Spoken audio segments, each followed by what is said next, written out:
town of Schleiz in eastern Germany played host to the 2004 Superside FIM Sidecar World Cup. This year would see the world title decided in a different format. There would be 3 races in one single day, in front of the enthusiastic East German crowd. Unfortunately, the absence of 2001 champion Klaus Klaffenbach and 2002 champion Steve Abbott meant that the grid was a little depleted. But Tom Hanks and Phil Biggs on the Houghton Fabrications machine were likely to give Steve Webster and Paul Woodhead, the reigning world champions, a good run for their money. Going on the form from this year's European Sidecar Championship, Tim and Tristram Reeves on the M&M Suzuki would also be one of the teams to watch out for, as would the Dutch father and son team of Martin and Tony van Gils. Well, as qualifying got underway, the pressure was on for a good grid position for the first race of the next day.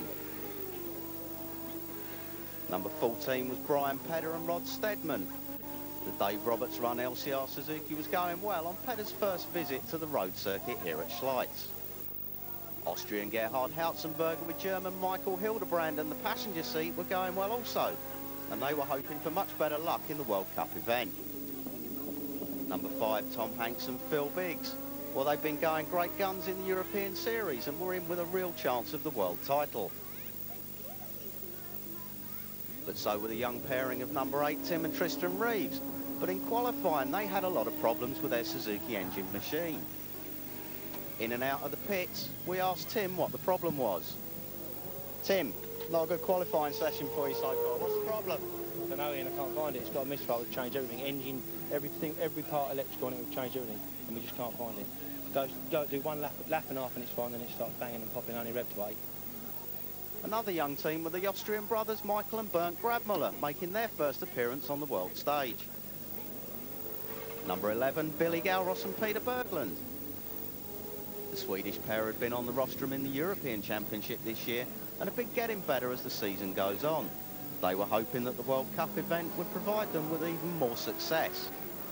Well, another team that had shown well in the Euro Series so far was Pekka Pivarinta and Swedish passenger Peter Wall. The LCR Yamaha team were struggling a little bit in qualifying though, and they'd find themselves down in 12th position on the grid for the first race. Well, making a return to top-level competition was Markus Schlosser, the Swiss driver. Marcus, second fastest at the moment. You must be very happy. Yeah. Yeah? You think this is now a good setup for the race? Yeah, with the real tire you have a little bit problem. A little bit too far rubber. You must look with the Yokohama, with the Malcolm. Can you match Webster's pace, do you think? Yeah. Maybe not. No, absolutely not. Okay. Finland's Tero Manninen was looking good and would qualify in 5th position. For the race tomorrow, do you think this is possible for top 3 or 4? I hope so. And everybody, we have close, so anything can happen. But unsurprisingly, topping the timesheets, it was Steve Webster and Paul Woodhead. Webster already has 9 world titles to his name, Woodhead 2, and they were gunning for number 10 and number 3 respectively. Well, we go on board with Steve Webster and Paul Woodhead on that LCR Castrol Suzuki around this spectacular road circuit of Schleiz. Well, the start and finish is in the village of Obermannsdorf, and now we head down this fast descent towards the actual town of Schleiz itself. In the olden days, the track used to go right into the town centre, but now we come to a new section that was added a few years ago to make life continue when there was racing on around the area. Just ahead of us there, Tim and Tristram Reeves, they were trying to sort out their electrical problems as we spoke to them earlier. And now once again, flat out down onto the other main road, out of the town of Schleiz towards the village of Plauen. This is flat at 6th gear, something like 155 miles an hour through this left-hand corner. In the olden days, the circuit would carry on straight ahead of us and up towards the local hotel. But they just recently built a new linking section, radically shortening the circuit. This was new tarmac that was only laid a couple of weeks prior to this event, so still very grippy. But Steve Webster and Paul Woodhead were the masters around here and set a superb qualifying time. They were over 2 seconds ahead of their nearest rivals, Markus Schlosser, and the German and Swiss pairing of Mike Roscher and Adolf Hanni. But one team who weren't having a good time of things were Tom Hanks and Phil Biggs. They found themselves down in 7th position. I don't know where we're losing all our time around here. The times are very close, but I should be doing better than that. I've got no explanation for it. I don't like the place, don't like the track. I can't think of a positive thing about the place to say yet. So. But that might all change tomorrow, yeah? Well, yeah, you know, it's the first time here, and that sometimes we feel like that to start with when you're trying to get in with it. But you know, we tried everything, and apart from that, the bike's just not fast enough here. It's quite relies on power, this place, I think, a lot. So, but it's all about the races anyway. Qualifying. It's been nice to be at the front in qualifying to see what you can do, but it ain't going to be, is it? Well, good luck for tomorrow. I'm sure it'll come good. Cheers. Well, as Superside CEO Bernd Steinhausen looked on at the qualifying action, Steve Webster knew that he'd done enough to secure that pole position for race 1. I caught up with Webster after qualifying. Steve Webster, Paul Woodhead, back at the FIM World Cup level again, going for win number 10 in the title stakes. How's it going so far? Yeah, so far it couldn't be better, really. We're on pole position and enjoying the circuit. The bike's going really well, so yeah, we can't grumble. You know, it's in the World Championship, you never know. Tomorrow we've got 3 races, and we have to make sure we finish all the races. So it's a lot of preparation, a lot of work behind the scenes, really, to make sure we've got enough tyres and everything bedded in right, because 3 races in one day, we've never done this before, so it's a bit of a new challenge for all the teams. What do you think the real difficulties are going to be with such a short space of time in between the races as well? I think just the basic maintenance you have to do in between the races, but the thing is, it's the same for every team. If you've got the same for every team, then you know, everybody has the same chances. And I think in a way it's nicer for a lot of the young lads now that are here and new people. They have a really good chance to win the World Championship, because if we break down in one, we have a problem with the engine. Sometimes to get an engine changed between the events could be a problem. So maybe you're out for 2. So yeah, in a way it's nice for the new lads coming into it. They have a real chance now to be world champion. Paul, there's been a lot of talk about the difficulty of the circuit here at Schleiz with the bumps and the fast changes of direction. How did you find it? In the first sessions it was a little bit difficult, but so I haven't been here for a few years, so I was sort of learning the circuit again. But the last 2 sessions in qualifying, I just got relaxed a bit and got smoother, and yeah, I really like it now. Yeah, I'm looking forward to it. Okay, but 3 races within kind of 4 hours of each other tomorrow, a real difficult task for you. Yeah, I mean, I think Steve mentioned the sort of reliability on the bikes and the mechanics, but I think there's another element to think about, and that's the fitness of the passengers, really. I mean, 11-12 laps out there today in qualifying was reasonably sort of hard work. So we've got 11-lap race, which was shouldn't be a problem, but then 17, which is you're gonna have to grit your teeth a little bit, and then to do 22 an hour later. Yeah, definitely going to be hard work, and if it's warm like it has been today, it's definitely going to be a marathon for some of us old lads anyway. So Steve, going for title number 10, as we said, how important is that for you? I think it was always when I first won the first World Championship, it was just like, well, it'd be nice to get another, and then it was like, now it's getting to double figures. It'd be nice. I mean, it'd be sort of quite a challenge, I think, really, and quite for us as a team, the way we work and the amount of people that have been involved with me over the years. I mean, it's nice for them as well. So if you can win 10 world titles, it'll be great. It'll be a real pat on the back for a lot of people that have been involved with me over the years, and I'm sure they'll enjoy it as well. Okay, well, best of luck to both of you for tomorrow. Thank you very much. Cheers, thanks. Well, as Webbo and Woody said, the 3-race format was bound to throw up some surprises.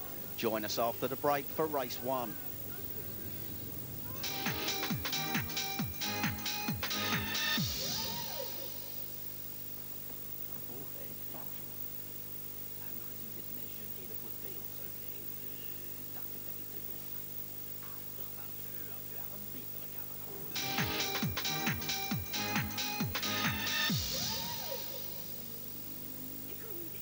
So welcome here to Germany and Schleiz for this FIM Super Sidecar World Cup.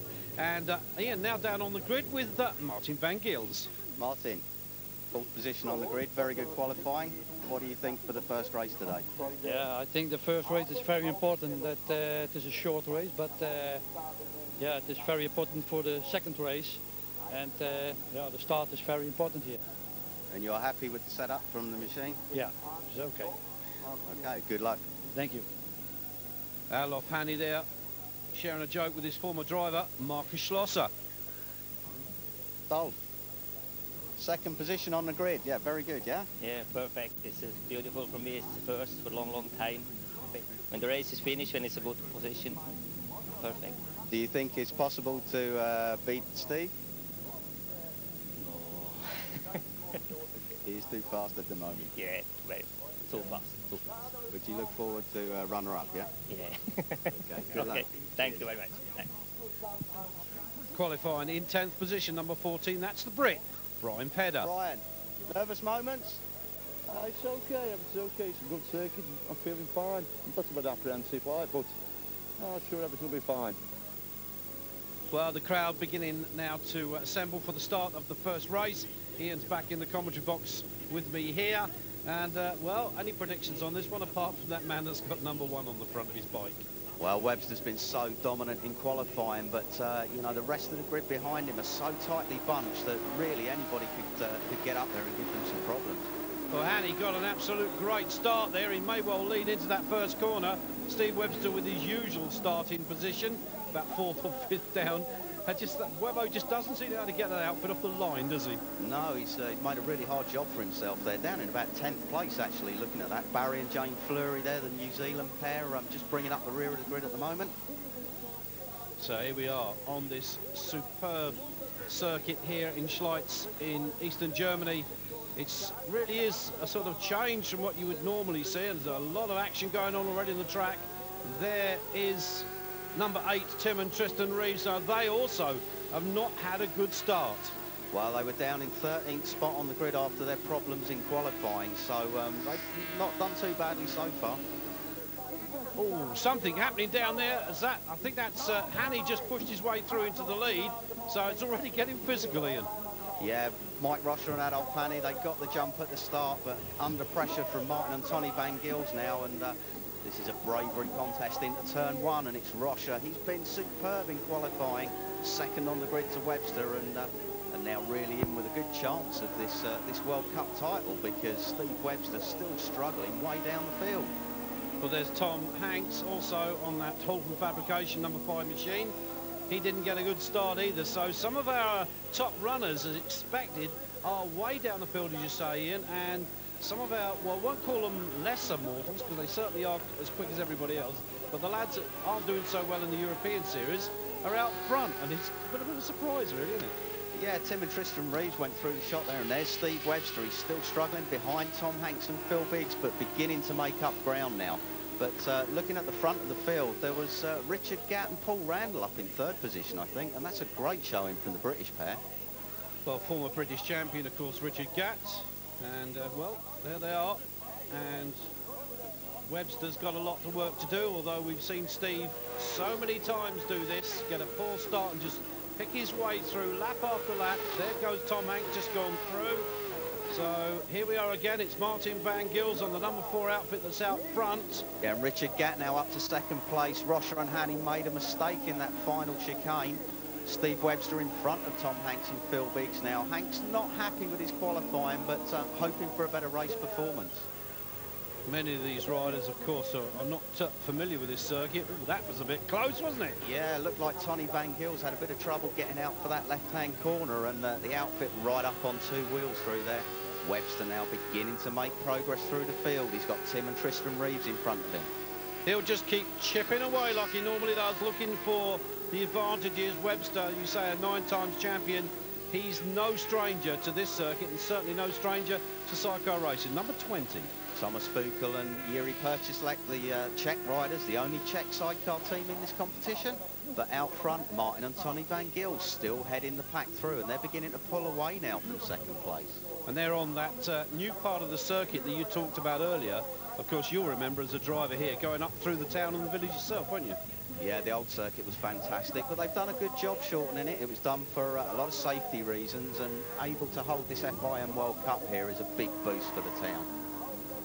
So it's still Gatt there in second place. There is Webster, number 1, the defending world sidecar champion, chipping away at the guys in front, and Hanny has dropped down now behind Webster, but it's still the number 4 outfit of the Dutch parent of Martin and his son Tony Van Gils.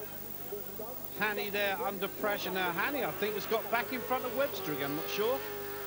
Yeah, it's all very tight for this second position there. You see 6 outfits battling for these rostrum places. Steve Webster round the outside of Mike Rosser and Ad Alpani. They really got good drive out of that chicane and down the hill. Gerhard Hautzenberger and Michael Hildebrand, they're down in 12th position, but going well at the moment. The results from this race 1 will determine the grid for race 2, so it's important for Webster to get up the front again. Van Gils still out front onto the new part of the circuit, heading up towards the start and finish line. Yeah, and just look at the lead Van Gils has got at the moment. This scrap for second place is holding the others up. It looks like Webster's up into that second place now and off after Van Gils. Well, if the Dutchman wins this first race, that will, you say, determine a good position for the second race. It's a 3-race series, well, 3 races all on one day here in Schleiz to determine who will carry that number 1 plate for next year. And Steve Webster, who has it at the moment, the number 1 plate, looks as if he's started to put the pressure on. Yeah, really close that gap up on Van Gils and looking to go around the outside of them on that exit from the chicane. He really does get the drive out of there, and that's 2 laps in a row he's pulled that manoeuvre. So here they come. So Webster making up for that poor start, goes through in the lead. Van Gils there behind him in second place. Oh, that's what you call waving the sidecar wheel in the air, but Paul Woodhead would have had that well and truly under control.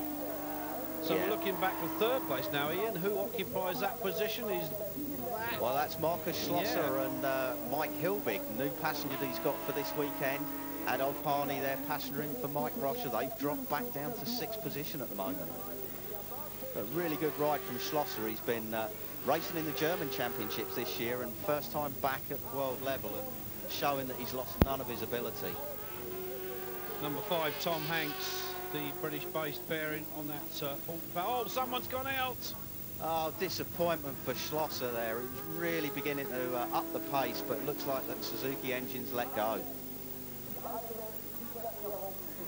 So along that bottom straight once again on to the start and finish. This will be Steve Webster, number 1 on the nose cone of that outfit, the Castrol sponsored Suzuki, and Suzuki will be really happy. There's a lot of representatives here this weekend from Suzuki to see Webster take the championship. It's important to them that they win the World Championship. Yeah, Mike Rosser and Ad Alpani, they're up to 3rd position now with the demise of Schlosser, and they've got ahead of Richard Gatt as well. Oh, and disaster for Tom Hanks and Phil Biggs, retiring in the closing stages of the race. They were really making up ground, and big problem for them there. Looks like the sidecar wheels come loose or something, but here comes Webster, and this should be the checkered flag for the current world champion, and of course the defending world champion. He looks over his shoulder. He knows he's done enough. It wasn't a good start, but Webster, as always, has the experience to come from a poor start and work his way through the field. He's been here before. He knows the circuit. So he'll head round and get the checkered, and that's a good way to finish race 1. Yeah, the results confirm Webster and Woodhead take that win in race 1 ahead of Martin and Tony Van Gils. Mike Rosser and Ad Alpani 3rd. Richard Gatt and Paul Randall a superb 4th. So Steve Webster stands on that number 1 step at the end of race 1 of this 3-race World Cup Series.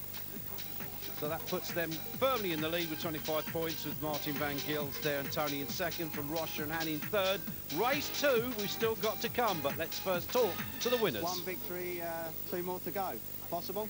Yeah, it was a little bit dodgy on the start again. I don't know what, it's just I got bullied. In the first lap, I don't know what came over me. It was just, everybody was flying past us, and then we just had to get our head down and sort of pick it off again. But it's very difficult to pass here. There's only about 3 places to pass, so luckily we as we came across everybody, it was just in the right place, so we soon got through. But I don't want to be doing that again, really. Could do again a good start the next one. Well, all that action coming from race 2 right after this break. We'll see you back in a moment.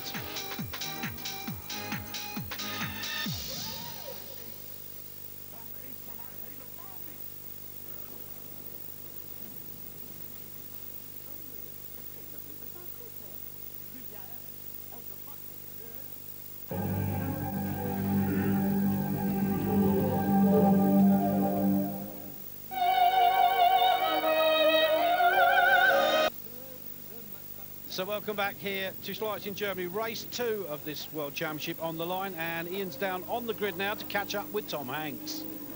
Tom, not a very good first race for you. What happened? We had a mixture of problems then.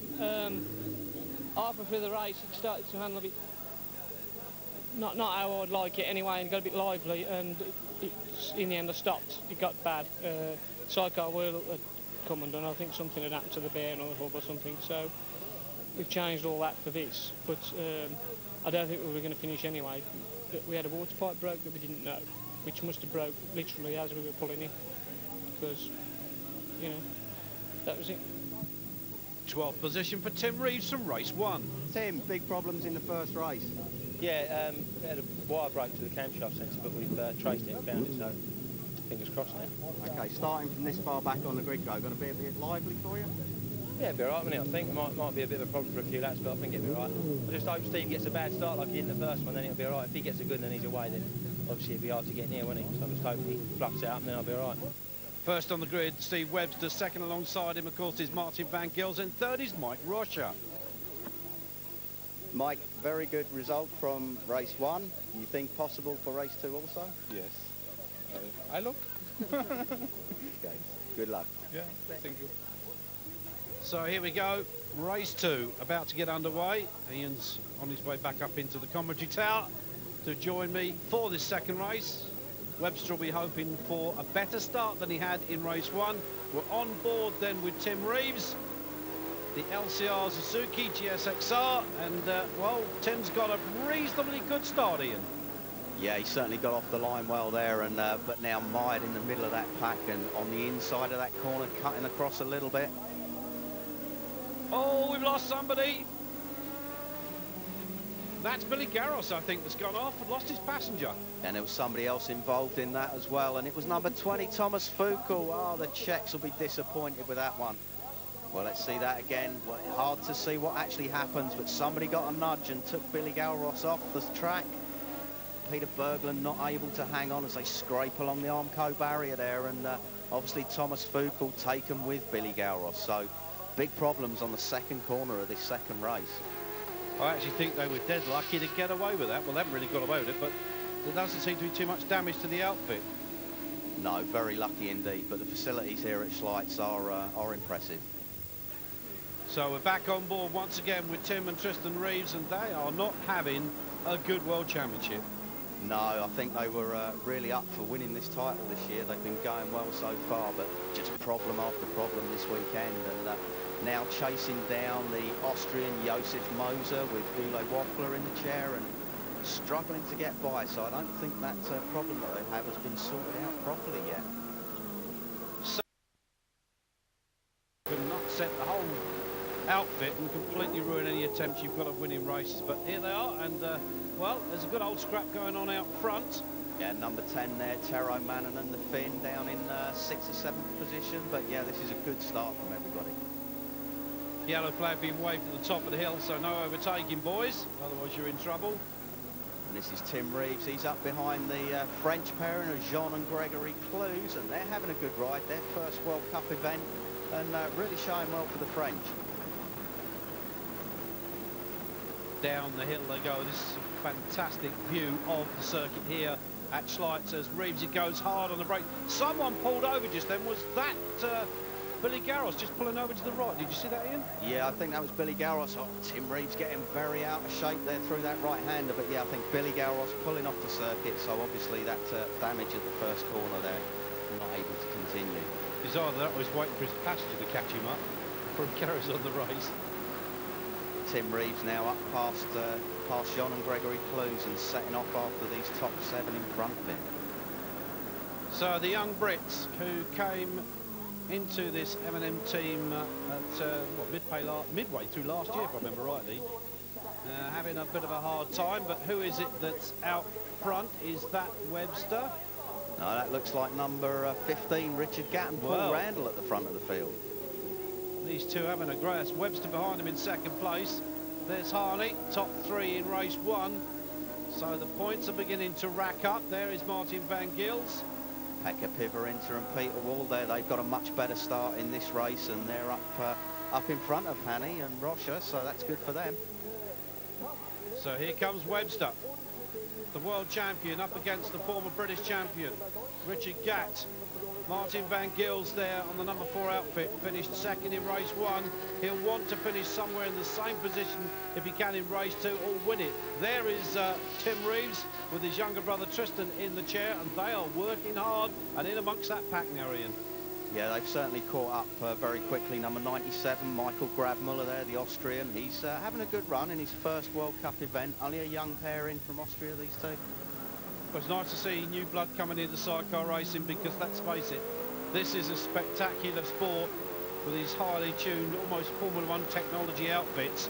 You have to remember that these are motorcycles, not cars, but they can go as fast, almost as fast as a Formula 1 car around some of these corners.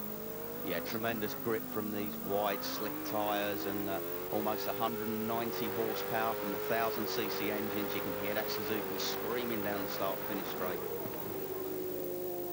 Well, Webster's having a look. Steve Webster doing what Steve Webster does best. Sits back there and just sums up the opposition in front, decides where he'll make his move, and then he just makes it. But Reeves, Tim Reeves here, we're on board with the M&M outfit again, looking to make a pass, I think, Ian. Yeah, I would have thought Tim and Tristan would have got past Manningham before now, but they seem to be struggling, so I still don't think that outfit's 100%, and Tim's got a bit of work on his hands, but Webster now has moved past Richard Gatt and out into the lead. I didn't think he'd make a move this early. 17 laps this race. 55, the Swiss passenger Harney, along with the driver Mike Rocha. And they are closing up on that group in front, so it's not all over yet, that's for sure. And I think Tim Reeves is dropping back a little bit. Yeah, that gap's sort of fluctuating a little bit. Tero Manningham having a look up the inside of Brian Pedder there. Oh! And he got that all wrong. He was trying to go up the inside of Pedder and misjudged it, got himself on the dirt, and lucky not to take Tim Reeves out. Just gives the viewers some idea of what sidecar racing's all about when you get this kind of quality of on-board action. It's really great. Yeah, Manningham riding a little bit ragged through there. Passenger Pekka Koismanen losing his grip, lucky to stay in the sidecar. And Webster, I think, still there. No, Richard Gatt actually took the lead back from Webster there, so yeah, Webster right, yeah. playing a little bit of a game here, I think. They're all closing up as well. If you notice, it's all sort of squashing up a bit. There's Reeves, Tom Hanks behind him, and Tom having a terrible run in his second race. Yeah, disappointment for Hanks and Biggs in that first race, but Tim Reeves once again just dropping back a bit from Manningham. So some parts of the circuit he can close that gap, and other parts Manningham can stretch it again. But yeah, these guys certainly closing up to the front 6 outfit as well. So we could have a 9 outfit battle for the lead in a moment. Well, that's spectacular. Oh, Manningham made a mistake there, and that's given Tim Reeves the opportunity to wind the power on that Suzuki. He's up another place. So the former European champion, Tero Manningham, not having a good day in race 2. No, but Richard Gatt still out front. An impressive performance from Gatt and Randall. Their first time on this road circuit here at Schleiz. Steve Webster, though, with the power of that Castrol Suzuki, just, well, another 10 miles an hour faster. Paul Randall, of course, former passenger to Rob Cameron. Oh, and that's Tim and Tristan Reeves. They're out of the race in pit lane. Disastrous weekend. Well, as you say, whatever that problem is, it's terminal, because they're off again. And there we've got, is that a new second place, or am I seeing things? Yeah, we seem to have lost Richard Gatt. Now we've got Martin and Tony Van Gils up into second place, and they're being chased by Mike Rocha and Adolf Harney. So, and here's Richard Gatt and Paul Randall, and they're slowed right down. They've got a problem. John and Gregory Clues going past now, so that's back down to about 10th position for Gatt. That GLN outfit either they've made a mistake somewhere on the track and gone off, or they've got a mechanical problem, whichever it might be. But the scraps are now on again at the front. Oh, and is that Webster in second going for first again? Yeah, Martin and Tony Van Gils. Webster must have made a mistake there somewhere, because Van Gils was about a second behind him, and now he's gone past him through that final chicane. I think Steve's having to work hard for this if he wants to retain that #1 plate for next year. It's going to cost him dearly if he doesn't work hard, because I think Martin Van Gils really is on a bit of a run. We're on board here with Rocher and Harney. Yeah, and they're clear now in third place. They're not being challenged, so at the moment it's the same top three as race one, but in a different order. Well, for British interests, we would have expected Tom Hanks and Tim Reeves to be fighting it out with Steve Webster for the top three, or in the top three positions, but it all seems to have changed this weekend. Yeah, Tom Hanks there back in fourth position, and Jos Moser there, the Austrian, he's having a great ride in sixth position. This is a real impressive performance. Jos, a former ice racer, switched to road racing a couple of years ago, so good for him. Number 57 there, Jean and Gregory Clues, the French pairing, and they're ahead of Barry and Jane Fleury, the New Zealanders, on the number 19 bike. They may not be the quickest pairing out there, but they're always there at the finish, aren't they? Yeah, really dedicated pair, and nice to see them having some decent results here. This is that scrap out front, and here comes Webbo up the inside of Martin Van Gils, and he really did steam through there. Yeah, I think Van Gils conceded that corner early there, now tucks back in behind Webster, looks up the inside again, but no way through into that tricky corner. So Steve Webster dominates once again. Rocher and Harney here, 55, with Tom Hanks and Phil Biggs in the chair.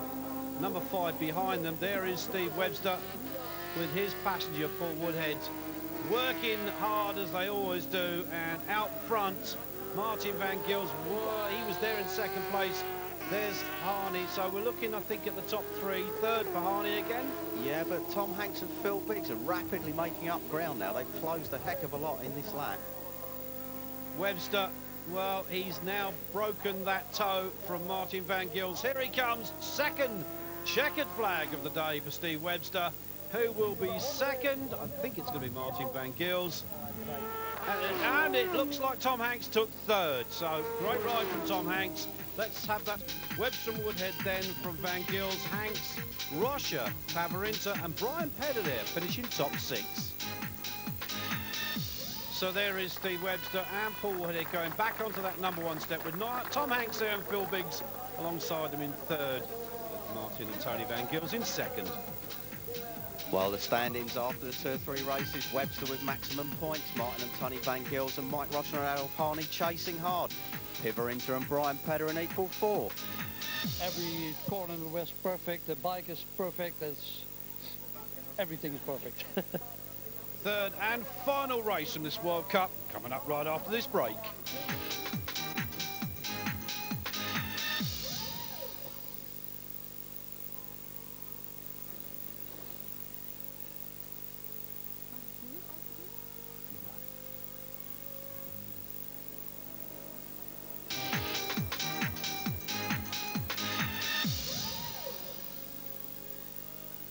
So welcome back here to Schleiz in Germany, the third and final race of this FIM Sidecar World Cup, and Ian's back on the grid.